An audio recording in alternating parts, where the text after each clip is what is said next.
Welcome to What Is It About the Weather, a podcast where we explore the many ways that weather intertwines itself into our lives. I'm your host, Mark Jelinek.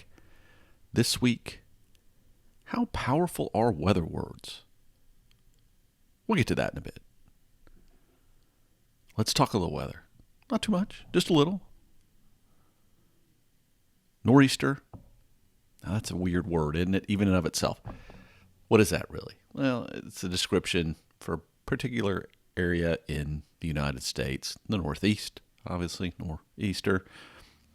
But it's about winter storms and specific kind of setup of weather situation that causes them.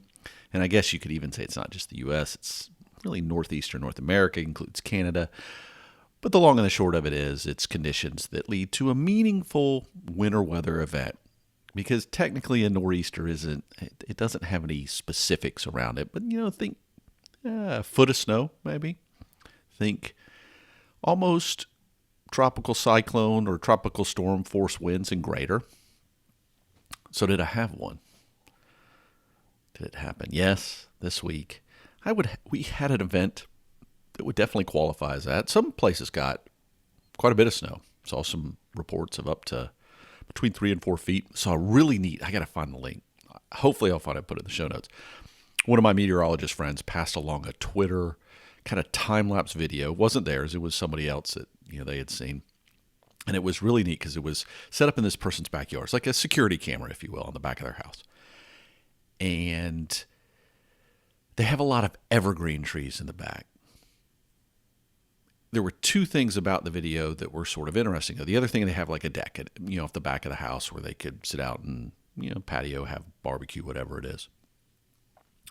But one of the things that really captures what's going on is this somebody who got about 3 feet of snow is watching the trees as the snow continue to pile up and how the limbs start to bend down. It's just kind of a neat effect. The other thing was watching this deck kind of fill up with snow because, a lot of times railings can't hold as much snow. So the inside of the deck becomes almost as tall as, the railings. Yeah, without snow, of course, but it was kind of wild. It's almost like a swimming pool full of snow, if you will. Some neat things. Where I was, it was about more or less a foot of snow. So it was a pretty meaningful snow. We didn't quite get to tropical storm force winds, but pretty close. The closest real weather station. I'm going to talk a little bit about that later of where, when you see these storm reports, how all of a sudden do they seem to have all these locations that report these things, yet most of the time you only hear about weather gathered at the airport. And that's kind of what we're used to. And fortunately, I'm relatively close to a fairly large airport. So the readings I get from there are pretty consistent with where I was. We probably had maybe only about 10 inches where I was versus closer to a foot at that airport. And there's some reasons for that, just geography-wise, of proximity to water and those sort of things. But nonetheless, it was good. And in that, there was also sounds that came across, and I hadn't really thought about it. You've heard me mention before how I think of winter storms as being a quieting effect. Yeah, if the wind's whipping around, you're not going to get that. But how snow kind of dampens the sound. Well, there was a flip side of that, and this was one of the reasons we didn't get a foot of snow right where it was, is we had some sleet mixed in. And that was a very audio reminder of what was going on. So it's going to cut down on the precipitation total because it's much more condensed water, of course, than a snowflake is. But it was that kind of sound reminder that even a winter storm was going on. You think so often with raindrops or even hail in the summertime. Well, it's just this little sound against the window reminded me that winter weather was going on outside, even though it was dark. The other thing was the next day when I was walking around the streets, and I was reminded of how different cars sound when they're driving through the slush of snow being removed or, it just starting to melt on the roads, and how different that is than even when cars are driving through water or a puddle straight up. And I don't know what causes all the acoustic differences, but I'm sure it's partially because of the structure of it. It's sort of a semi-solid fluid with some airspace mixed in, but it is actually fairly loud. And I was reminded of another kind of sound of winter storms that I don't know. I don't know if I like those sounds as much. Well, it always reminds me to kind of pay attention to how close I am to the slushing snow so I don't get sprayed. So I guess it's good from a warning standpoint. Anyway, it was a great storm for me. Like I said, lots of people, it shifted in its track a little as, it finally came to fruition. And that's not uncommon for these storms either. A lot of times they end up being bust, just the rain snow line gets so far removed that it doesn't deliver, if you will, on some of the high impact areas or bigger cities. But no doubt New York City got about a foot of snow, and areas that weren't necessarily expecting as much got, feet of snow. And so, yeah, I'd say it qualified as a real nor'easter. So I had some real weather going on. Lots of millions of people not too far away had some weather going on this week. I hope you've had some enjoyable weather. And while I'm talking about winter weather, I came across an article that I am going to put a link to in the show notes that talked about installing weather stations to measure weather at Mount Everest or around Mount Everest, and the challenges that they ran into trying to do that. Apparently, when they went up the mountain, and no trivial exercise taking anything up Mount Everest, much less some weather station equipment or weather monitoring equipment. But apparently, the drill that they were using to mount the weather station, the batteries froze because it was so cold, and wisely somebody took the batteries and put them close to their body and warmed them up enough to get the drill to work. Yeah, a little ingenuity at work, even in the cold weather. Good to see that happen, and good to see that they have those in place. What you may not realize is measuring and forecasting snow in mountainous regions is very difficult. Part of it is because we just don't have the measurements to calibrate other viable measuring techniques we have. And it does depend where you are. In the western U.S., for instance, we have a lot of these things called snow pillows at different places that get more accurate snow measurements. But a lot of times, just the terrain differences can mean very different situations weather-wise in a very small space, because you go vertical in a hurry. Well, what the weather's like at the top of the mountain is going to be very different than the bottom of the mountain. So having these measurements at different levels that are kind of a ground truth is very important, because it's one of the few places in the world, we can get above 8,000 feet. There's only so many, or 8,000 meters. Only so many places, on the globe that we can get up that high and actually get real measurements to determine how the weather models are doing. So it's good to have those things. And so I'm glad to see those are up there. All right, let's talk about weather words. 'Tis the season. It's supposed to be jolly, right? But do weather words make you jolly? Now, I sent out a tweet, and I think I even mentioned it in a past episode, this paper that I came across that talks about how do we respond when we see specific weather words. Now, I got to keep in mind that we're talking about visually seeing a word. This is not a situation where you're listening to a radio or watching television per se. It's in print media, and that could be online or an old style newspaper or whatever it is. But the idea is this is, and I guess it could even be in social media, but it doesn't have an audio component to it. So how do we respond? What influence do the words that are chosen in a forecast have on how we might respond to them, what we may choose to do, how we feel when we see them? So what the analysis was is they took, I think it was about 420 college students at a university in the southeastern U.S. So it was a localized kind of analysis. They had 141 weather words or phrases, if you will. It wasn't always necessarily one individual word. And they looked at it across the metrics of different types of responses we might have. Does it make you happy versus unhappy? Calm versus excited? Dominant versus a passive situation? And unsurprising versus surprising? And kind of rated them on those spectrums. And as I said, this was college students, so as you can imagine, they may have a response a little different, but let's stay with the idea first, and we can talk about some of the limitations or how they might want to look at it going forward. But really what we're trying to get to is, if you want to convey weather and climate information, because it wasn't just specifically about, weather forecast, if you will, but if anything that would relate to weather and climate, if you're trying to get a message across to people with that information, how effective and what word choices might you use. And of course, that's going to, and some of the benefit of this research is you might have a different purpose in mind than I do if I'm trying to get you to, let's say, react. There's a tornado coming and I want you to get into motion to get to safety. That may be something completely different than I'm truly trying to help you understand, just what your general weather forecast is for the day with something you can do almost mindlessly. Or it might be somewhere in between. Maybe I am really trying to drive a decision response, right? Or you're reading the forecast to decide, do I need to carry an umbrella or not? Well, there might be certain words that you're going to look at and certain words presented in a way that will help you take action if that's what you're looking to do.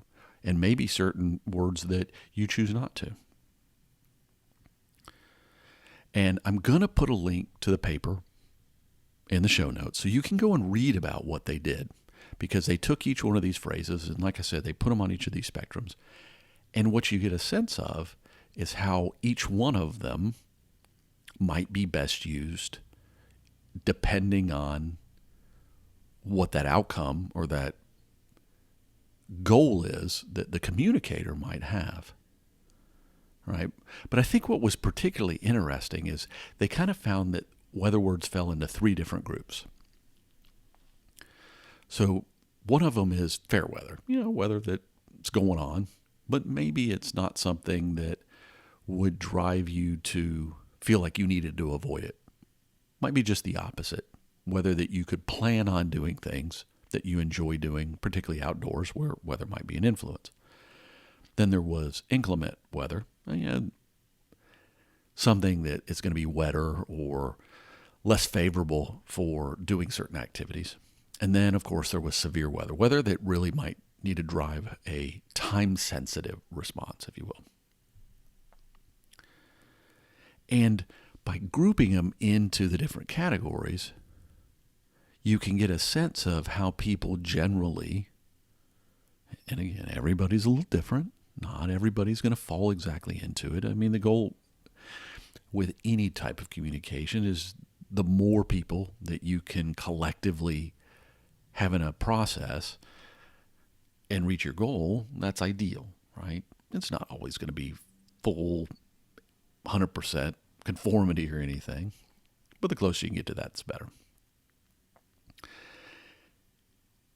So it allows grouping of these words, and some of them may be beyond control, but if you're trying to invoke one response or another, you might find yourself dipping into different categories in the way you communicate, right?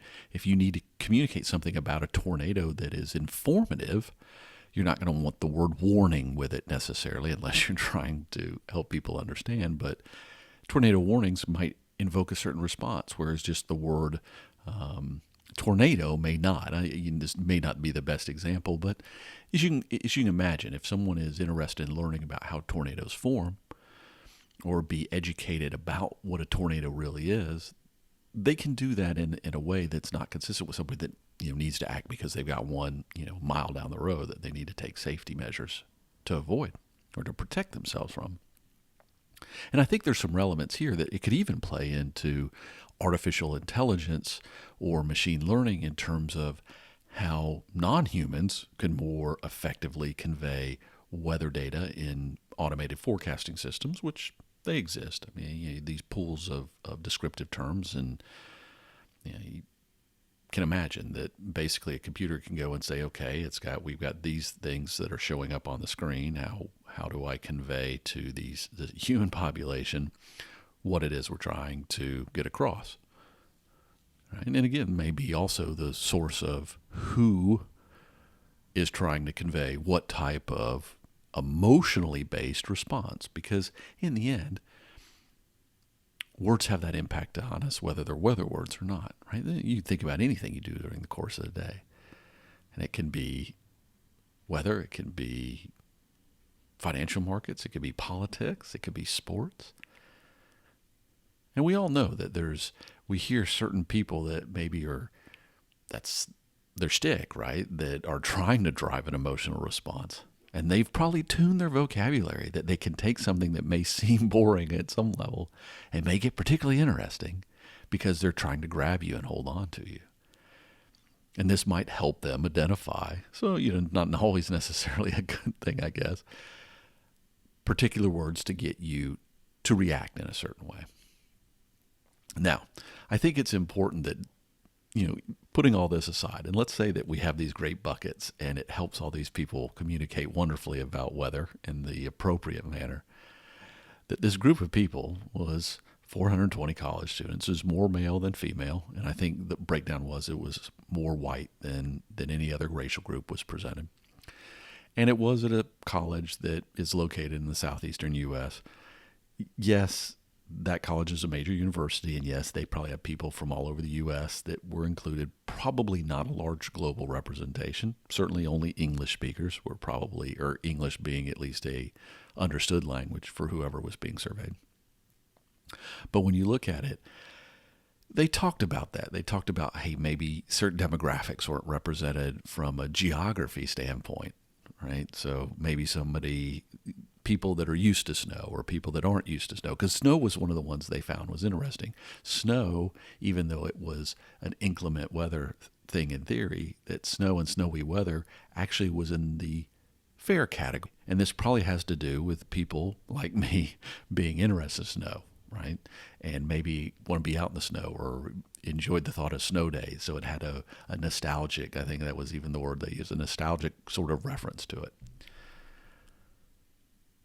But I would also say that it's not just about the geography. It could also be about life experiences. And this was my challenge with only the university students is I think as we go deeper in life, and we have more experiences that we may not have had otherwise, that might shape how these weather words work. And it might also have to do with the protective element that comes up with, for instance, being a parent or having someone that you've got to look out for their safety. So those words could have actually been shaped as you as a child. Maybe your parent figure reinforced it in a certain way. But if you didn't have that certain type of weather, you may not have been exposed to that, of course. But also, I think as we go through life, we hear certain things or certain phrases, and it may shift over the age group. So they acknowledge some of that, maybe not as in depth of what some of the limitations might be. But they were the first to recognize that, a college student age group isn't going to necessarily see things the same way that everybody else is going to see it. That said, I think this is an interesting baseline to kind of reinforce what meteorology, the challenges that we face, because we've had communication episodes in the past where we talk about the challenge of trying to get people to properly respond. I mean, that's always the tricky thing, because maybe we tend to complicate things, particularly when you get the scientific element involved in, trying to convey it factually accurate, but convey it in a way that gets people to respond, but also not get that cry wolf problem where people start tuning out if you use certain phrases over and over again that are designed to trigger a response, yet too often people have been let down because they didn't need a trigger. And I was thinking about, snowstorms being one of them. When this snowstorm started, this nor'easter I had, the first kind of little burst of snow happened. And it was kind of like, oh, please tell me that's not it. Because you're looking at it going, okay, that's like a snowstorm in the South where I grew up. And, everybody would have freaked out and everything would have closed, but it certainly isn't that big a deal.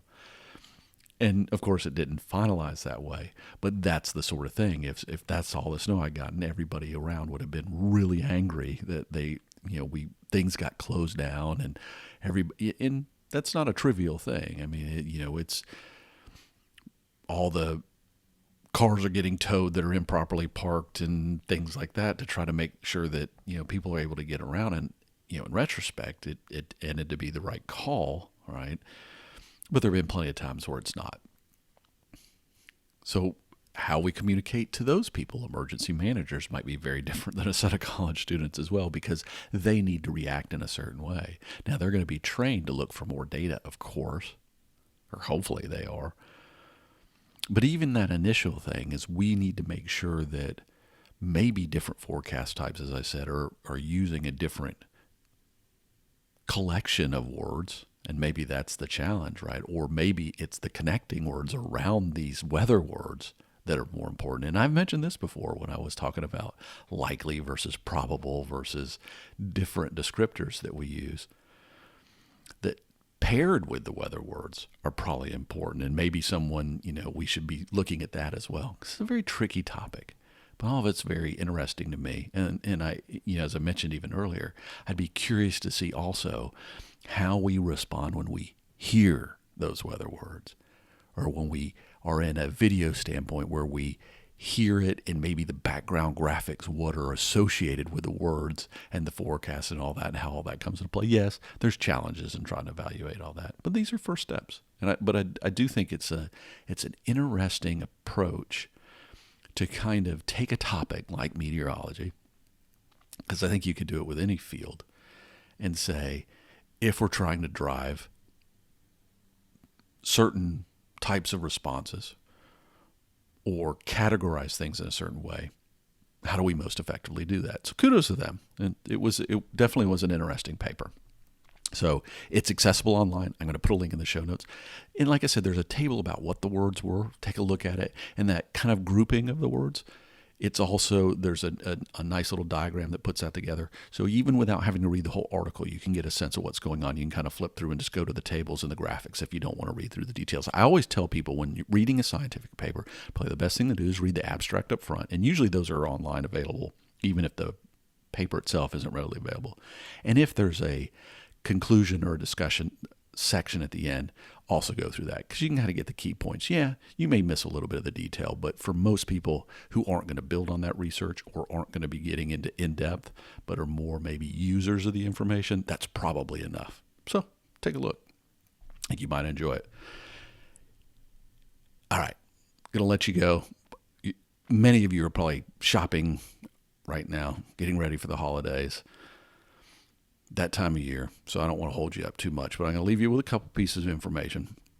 One is when the storm that came through, it reminded me of something that happens, and I came across another article that I'm going to put in for you to read if you want to, about community weather reporting and the role it plays in our understanding of, particularly not so maybe so much in the forecasting itself, but our understanding of weather events that have transpired.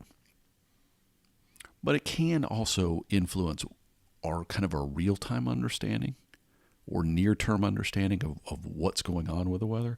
And the storm system, a classic example. When I was reading through the storm reports, I was reminded of that, because there's usually very few stations, like I mentioned, the airport stations that collect certain information.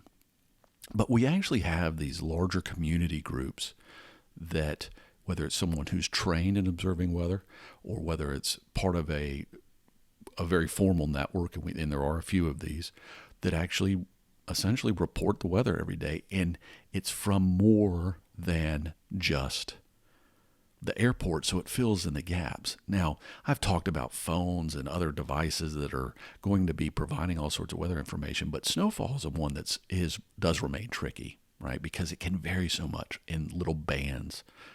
And understanding that is very useful. And so these individuals who communicate that are very useful to painting the more complete picture. So if you're interested, take a look at that story as well. But lastly, I wanted to bring up a request that I had someone pose a question. It's like, have you